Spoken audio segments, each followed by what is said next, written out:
बहुत बहुत स्वागत है दोस्तों आपका मेरे इस चैनल में।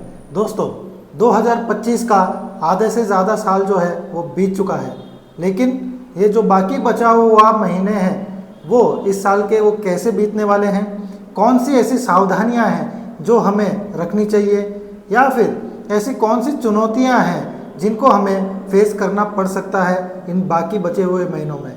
आज के इस वीडियो में हम यही जानने वाले हैं और इसी बारे में हम चर्चा करने वाले हैं। तो दोस्तों बने रहेगा वीडियो में अंत तक, ये बहुत ही इंपॉर्टेंट वीडियो होने वाली है। दोस्तों मैं हूं विशाल कुमार अग्रवाल और ये वीडियो शुरू करने से पहले मैं एक रिक्वेस्ट करना चाहूँगा कि अगर आप मेरे इस चैनल में पहली बार आए हैं तो मेरे इस चैनल को सब्सक्राइब ज़रूर कर लीजिएगा दोस्तों, और बेल आइकन भी हिट कर दीजिएगा। और अगर आपको मेरी ये वीडियो पसंद आती है तो इसे लाइक और शेयर करना बिल्कुल मत भूलिएगा दोस्तों। और आप मुझसे कुछ पूछना चाहते हैं तो आप कमेंट सेक्शन में जाके आपका सवाल पोस्ट कर सकते हैं। मैं पूरी कोशिश करूंगा कि आपके सवालों को जवाब मैं जल्द से जल्द दे सकूं। तो आइए बढ़ते हैं वीडियो में आगे।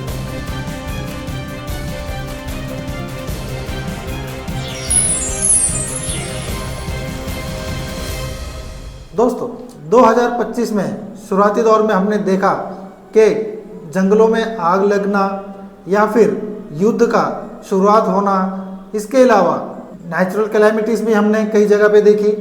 और अब जो रिसेंटली केसेस हो रहे हैं प्लेन का क्रैश होना, जी हाँ, अहमदाबाद का प्लेन क्रैश हो, चाहे अभी अमेरिका में भी आपने देखा कि एक प्लेन हादसा हो चुका है दोस्तों।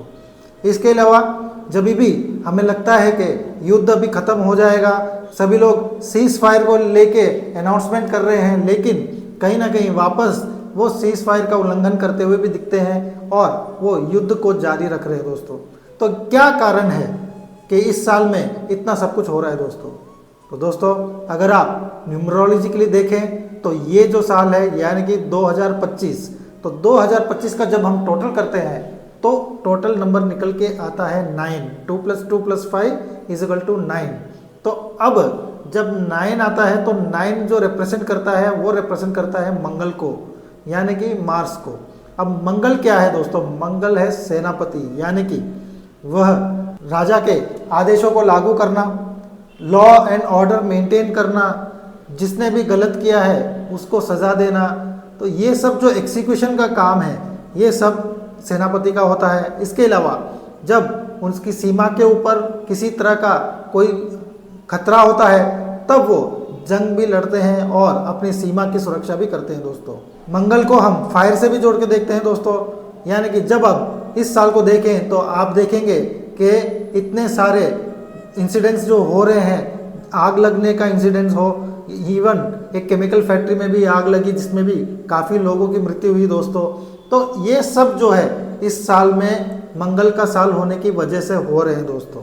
तो अब 6 महीने तो बीत चुके हैं, तो अब आप देखें तो 6 महीने में काफ़ी सारे इंसिडेंट तो हो चुके हैं, लेकिन क्या आगे के भी 6 महीने ऐसे रहने वाले हैं दोस्तों?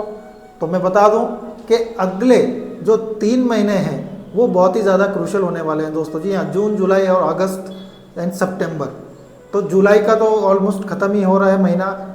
ये जो बाकी के महीने बचे हुए हैं सितंबर तक, मैं कहूँगा कि इसमें और भी ज़्यादा इंसिडेंट्स बढ़ने के चांसेस हैं। आप देखेंगे कि और भी कहीं ना कहीं युद्ध का एक्सक्लेशन होना, यानी कि बढ़ना। इसके अलावा कहीं ना कहीं फायर को लेके, यानी कि फैक्ट्रीज में फायर लगना या फिर कोई भी ऐसी जगह पे फायर लगना जहाँ पे बहुत सारे लोग हो दोस्तों। जी हाँ, वो ब्लास्ट भी हो सकता है या और कोई भी रीज़न हो सकता है कि जिससे एक जगह पे काफ़ी सारे लोग जहाँ इकट्ठा हों वहाँ पे आप ऐसी आगजनी देखें। एक जगह का मतलब अभी हो गया कि आपने प्लेन क्रैश तो देखा ही। अब मैं कहूँगा कि कहीं ना कहीं अगर कोई ट्रेन दुर्घटना भी हो तो मुझे कोई आश्चर्य नहीं होगा, क्योंकि ऐसे लक्षण हमें दिख रहे हैं कि जहाँ पे बहुत सारे लोग इकट्ठा हों वहाँ पे ऐसे हादसे होने के चांसेस बढ़ गए हैं।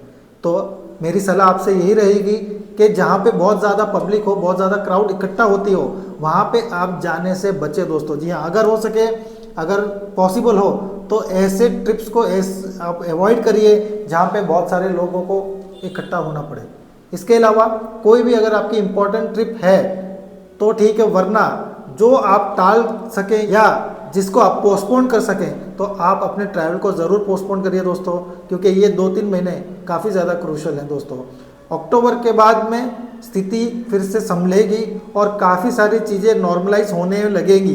तो अगर आपका कोई भी काम है, जो भी आप ट्रैवल करना चाहते हैं, तो मैं कहूँगा कि सितंबर के बाद या फिर अक्टूबर के बाद में अगर आप प्लान करें तो आपके लिए थोड़ा ज़्यादा सेफ होगा दोस्तों। जी हाँ, क्योंकि अभी सिर्फ आगजनी ही नहीं, नेचुरल कैलेमिटीज़ भी हो सकती है, फ्लड का भी इंडिकेशन दिख रहा है दोस्तों, और जो अर्थक्वेक्स वगैरह भी होने के चांसेस दिख रहे हैं दोस्तों। खास करके पहाड़ी एरियाओं में भी आपको जाने से बचना चाहिए, क्योंकि पहाड़ खिसकने का भी इस यहाँ पे इंडिकेशन दिख रहा है दोस्तों। तो आपको खास करके ये बचे हुए 2 या 3 महीने तो आपको काफ़ी ज़्यादा सावधानी बरतनी है और ट्रैवल हो सके उतना कम करना है दोस्तों। इसके अलावा क्या दोस्तों, तो मैं कहूँगा दोस्तों, आपको आपके एग्रेशन के ऊपर कंट्रोल करना है दोस्तों। जी हाँ, आपको आपके गुस्से के ऊपर बहुत ही ज़्यादा कंट्रोल करना है दोस्तों।